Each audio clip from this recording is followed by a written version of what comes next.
Assalamualaikum warahmatullahi wabarakatuh. Bismillahirrahmanirrahim. Allahumma sholli ala sayyidina Muhammadin wa ala alihi wa sahbihi ajma'in, amma ba'du. Jalanallahu wa iyyakum min ahlil khairi was sa'ada fid dini wad dunya wal akhirah, wa aslahallahu umurana wa umurakum wa umur ummati Muhammadin sallallahu alaihi wasallam fi sairil alam, khosatan fi Palestin wa ghairiha. Amin Allahumma amin. Saya memprediksikan polemik nasab ini tidak akan ada titik temu yang klimaks. Artinya sepertinya kecil sekali kemungkinan bahwa Kiai Haji Imaduddin itu akan rujuk dari pendapatnya, artinya akan menarik kesimpulannya. Itu kecil sekali kemungkinannya.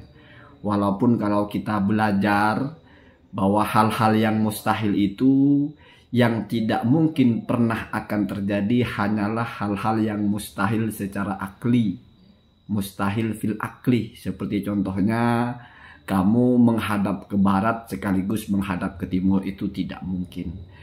Kalau misalnya Kiai Haji Imaduddin tidak mungkin menarik pendapatnya, itu mustahilnya mustahil adi.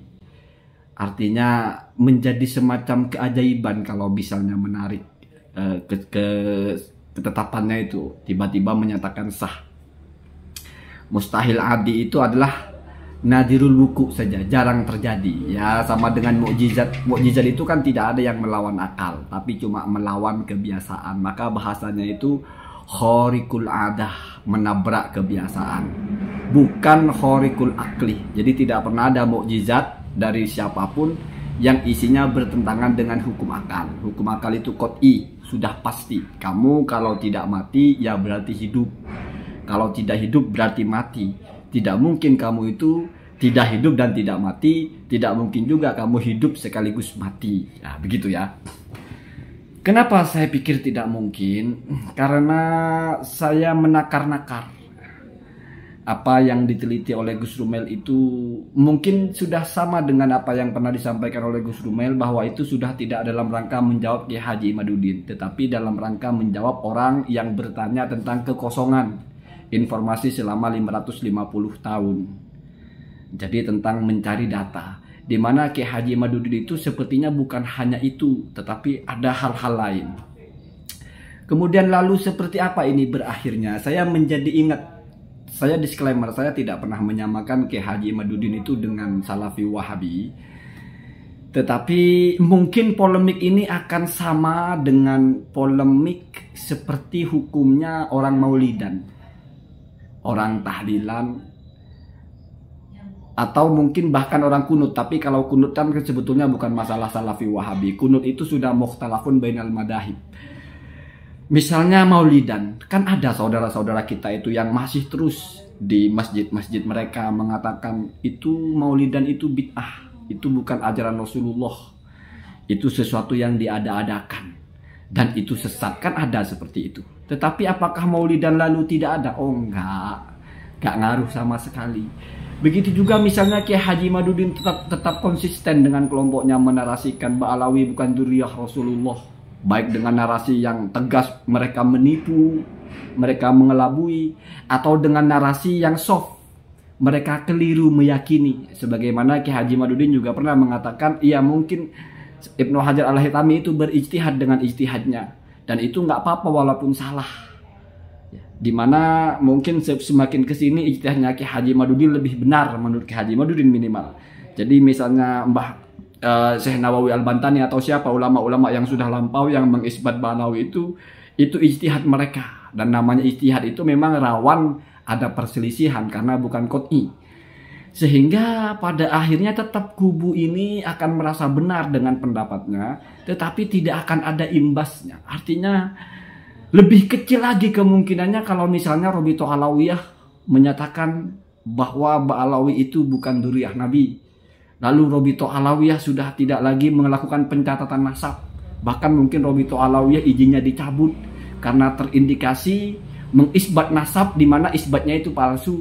Kenapa bisa palsu? Artinya isbat nasab kan bukan hanya mengatakan kamu anaknya siapa, tapi kamu keturunan Rasulullah, kan begitu, lewat jalur Assegaf Al-Haddad, Al-Atos dan sebagainya. Kalau pungkasnya di atas saja sudah dinarasikan secara meyakinkan itu batal, berarti kan ke bawahnya untuk apa dicatat lagi? Berarti sudah sama dengan anaknya Mukidi, Maman, yang mana tidak perlu ada lembaga untuk mencatat. Itu juga tidak mungkin. Apalagi kalau nanti para muhibbin itu sudah tidak percaya lagi kalau mereka keturunan Rasulullah, itu juga tidak mungkin. Jadi sama-sama tidak mungkinnya, sama-sama mustahilnya. Walaupun mustahilnya di sini sekali lagi mustahil secara adi, bukan mustahil secara akli. Jadi pola-polanya tetap seperti itu. Samalah dengan pengamal maulidan, pengamal tahlilan, pengamal istighosa, pengamal haul, pengamal tawasul. Sekuat apapun saudara-saudara kita dari Salafi Wahabi tidak pernah berhenti menarasikan itu menyimpang. Itu nggak ada dalilnya, itu tidak pernah dicontohkan Rasulullah.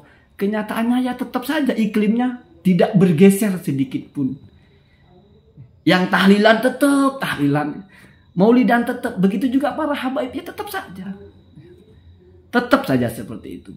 Tetapi perlu kita juga saling mengapresiasi. Ketika misalnya ada orang yang masih menjelaskan bagaimana hujah maulidan, bagaimana hujah haul, bagaimana hujah tahlilan, setidaknya ini adalah mencoba menjelaskan informasi yang dibutuhkan. Apa dalilnya? Begitu juga masalah Ba'alawi. Ya perlu diapresiasi orang-orang yang menjelaskan kebenaran, minimal versi yang mengkaji bahwasanya ini ada datanya, ini ada. Jalurnya begini, jalurnya begitu. Dan akan terus diperdebatkan. Kenapa? Karena memang bukan 1 tambah 1 2. Jangankan masalah itu. Dalam masalah agama ini apa sih yang tidak diperdebatkan? Semuanya diperdebatkan. Walaupun ada yang ikhtilafnya muktabar. Ikhtilaf muktabar itu sama-sama kuat. Sehingga biasanya kalau begitu itu sama-sama besar pengikutnya. Sama dengan ikhtilaf antar madhab. Madhab Hanafi, madhab Maliki, madhab Syafi'i ini sama-sama besar pengikutnya. Sehingga akan terus hidup perdebatannya. Itu pelik sekali kalau kita masuk kepada perdebatannya. Dari mulai wudhu kalau sentuh istri batal apa enggak. Wudhu kalau sentuh perempuan yang bukan muhrim kita batal apa enggak. Dari mulai situ. Ayatnya sama, hadisnya sama. Hukum baca basmalah bagaimana. Orang sholat kalau sudah salam 1 kali lalu dia kentut, apakah sholatnya batal? Ya kalau bagi yang mengatakan salamnya wajib 2, berarti kan dia masih dalam sholat. Salam kedua juga termasuk wajibnya sholat atau fardunya sholat. Berarti dia masih dalam satu sholat. Berarti belum selesai sholatnya batal. Tapi kalau dalam madhab Syafi'i yang kedua kan sunnah. Salam pertama tidak, salam kedua selesai sholatnya. Ini perdebatan-perdebatan yang memang karena ijtihadi. Jadi kalau Kiai Haji Imaduddin sudah mengangkat tema ijtihadi, ya sebetulnya langsung selesai. Cuma kalau di YouTube, ya sama, Salafi Wahabi kalau di YouTube kan juga ramai.